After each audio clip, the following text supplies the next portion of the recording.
16 లక్షల మందికి తోడు అనే కార్యక్రమంతో ఆదుకోవడం,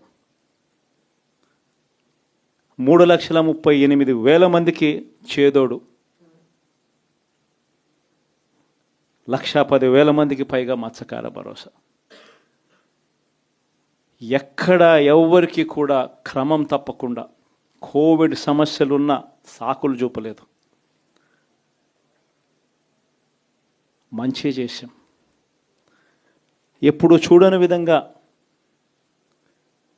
ఎప్పుడు జరగని విధంగా పేదవాడు వాడిని పేదరికం నుంచి బయటికి పర్మనెంట్గా తీసుకొచ్చే దానికోసం అడుగులు పడ్డాయి. అది జరగాలి అని అంటే క్వాలిటీ చదువుల వల్లే జరుగుతాయి అని చెప్పి మొత్తం విద్యారంగాన్ని మార్చాం. 3వ తరగతి పిల్లాడికి